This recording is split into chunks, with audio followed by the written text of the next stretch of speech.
with a huge showdown in the cards between Sharon and her former rapist Matt Clark. Young and Restless fans are already speculating about how the story arc will conclude, but it won't wrap up before some unexpected twists and turns play out. While the drama is bound to end with some variation of history repeating itself for Sharon, it's not going to be as cut and dried as the blonde, or her ex-husband Nick, simply doing away with the villain yet again. In a recent chat with Soap Opera Digest, Sharon Case teased that there is more in store for the audience than they may be expecting. She previewed, "It turns in a way that you wouldn't think. And then just when you think you've gotten a hold of that, and that you get the storyline, it twists again." Indeed, with Noah's affair with Matt's wife, Sienna, tied into the mix, things are bound to be more complicated for Schick than they were in the past when it was just the two of them contending with the madman. Now, they're protecting their child as well, which means they may need some help. Happily, it sounds like they may get the assistance they need, as Case revealed that someone else, almost certainly another blast from the past, will figure into the plot at some point. She mused, "I think the audience won't be able to guess who comes into the story next. If our hunch is correct, it may be none other than Matt's high school girlfriend, Amy Wilson, then played by Julianne Morris, who will turn up to throw a huge monkey wrench into Clark's nefarious plans. As Young and Restless lifers will recall, Matt once raped Amy, who later shot him in retaliation. Should Amy reappear in the midst of Matt's latest reign of terror? It would certainly signal the beginning of the end for the villain they all believed to be dead and gone. She would have no trouble helping to confirm his identity or making a case to put him back behind bars for life.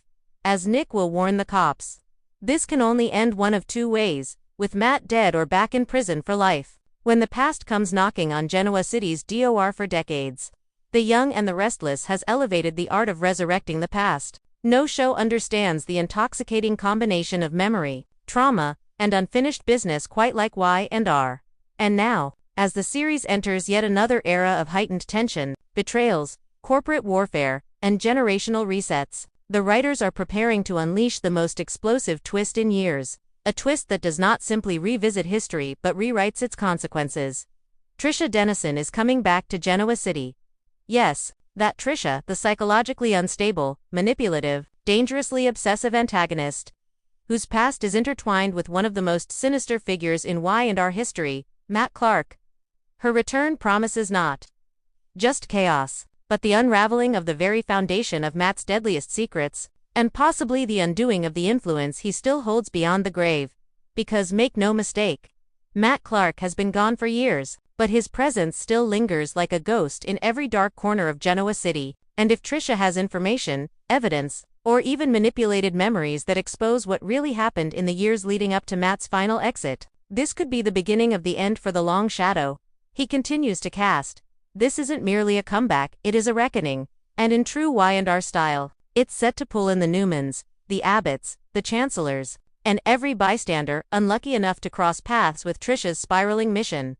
Look, BACK, who Trisha Dennison really was to fully appreciate the magnitude of this twist. We must revisit the turbulent, chilling history of Trisha Dennison. Once introduced as a wide-eyed, emotionally fragile young woman, she slowly descended into obsession, violence, and psychological collapse, a transformation that left Genoa City shaken and viewers breathless.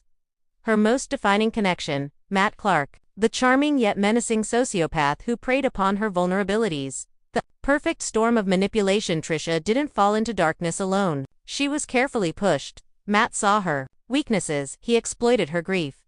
He fed her delusions.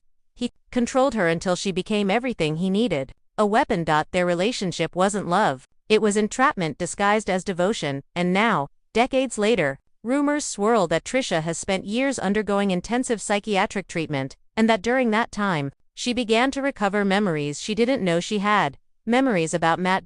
About his schemes, about what he did to her, and what he did in Genoa City. And if those memories are accurate, or if Trisha believes they are, she's about to come back swinging.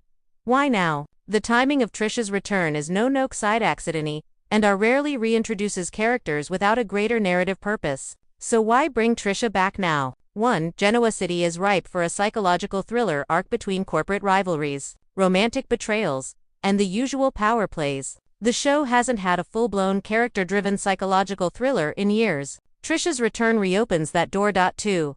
Matt Clark's name has been whispered in recent scenes. Astute fans have noticed subtle mentions, a photograph here, a tossed-off reference there. In soap writing, that's never accidental. When a villain's name resurfaces, it's foreshadowing. 3.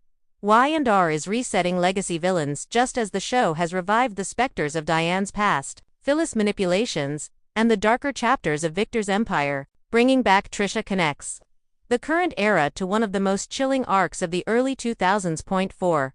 Matt Clark's influence still haunts key families even in death. Matt is the reason characters like Sharon, Nick, and Victoria still carry emotional scars. A reckoning storyline gives closure or tears everything open again. But the most intriguing reason, 5. Trisha might not be returning alone, whether it's hallucinations, visions, or a carefully seeded psychological twist. Matt Clark might return to not literally, but in a way that shakes the characters to their core. The return: how Trisha could reappear in Genoa, city.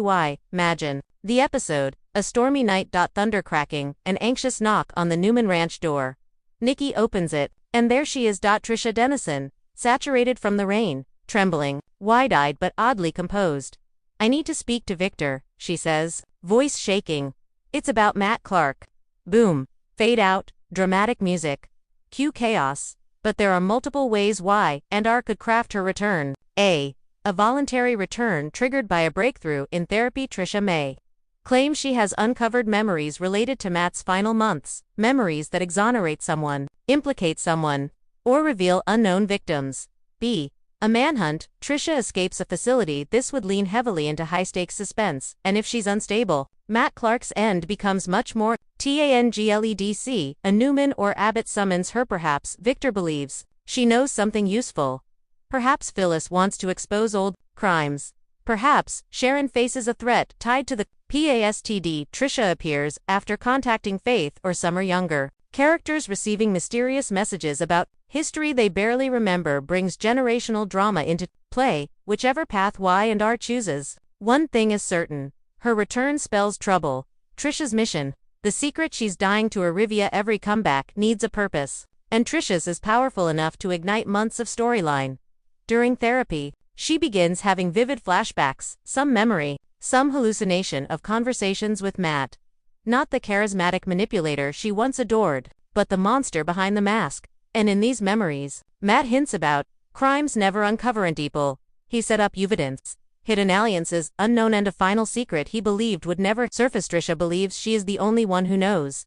But what is the secret? Potential bombshell number 1. Matt framed a prominent Genoa City resident. Nick, Sharon, Phyllis, Victoria all have deep-rooted history with Matt. If Trisha claims Matt framed one of them for a crime they never knew they were accused of, the fallout could be massive.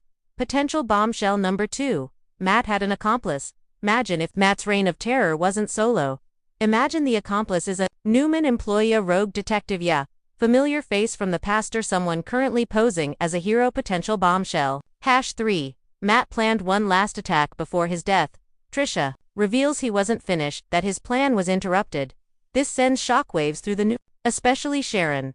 Potential bombshell number 4. Matt manipulated Trisha into doing something she barely remembers: a hidden crime, a buried body, a cover-up. A victim no one knew existed. If Trisha insists, Matt forced her to participate. The city is thrown into chaos.